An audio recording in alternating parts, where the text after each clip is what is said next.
Are Narayanamurthy అణుబాంబు కన్నా ప్రమాదకరమైనది copying. Are Narayanamurthy విద్యను జాతీయం చేయడంతో పాటు ప్రభుత్వ విద్యారంగాన్ని బలోపేతం చేయాలని చెప్పే చిత్రమే యూనివర్సిటీ పేపర్ లీక్ అంటున్నారు ఆర్ నారాయణమూర్తి.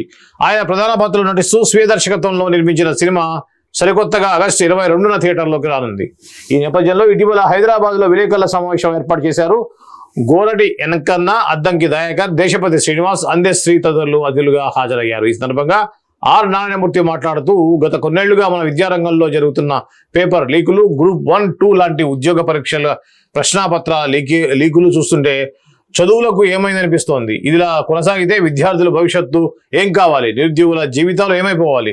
రెండో ప్రపంచ యుద్ధంలో జపాన్పై అమెరికా వేసిన అణుబాంబు కన్నా చాలా ప్రమాదకరమైనది కాపీయింగ్.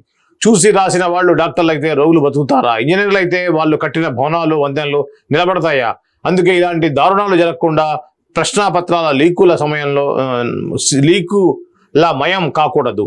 నా మిత్రుడు అద్దంకి దయాకర్, అందెశ్రీ మన రాష్ట్ర ప్రభుత్వంతో మాట్లాడి ఈ చిత్రాన్ని పన్ను మినహాయింపు ఇప్పిస్తామన్నారు. దానికి వాళ్ళ కృతజ్ఞతలు. కాకపోతే నాకు పన్ను మినహాయింపు ఏమీ వద్దు, ప్రభుత్వం నుంచి ఏ సహకారం వద్దు, సినిమాని ప్రజల్లోకి తీసుకెళ్ళండి చాలు అన్నారు. ఈ కార్యక్రమంలో జయరాజ్, ఖాసిం తదితరులు పాల్గొన్నారు.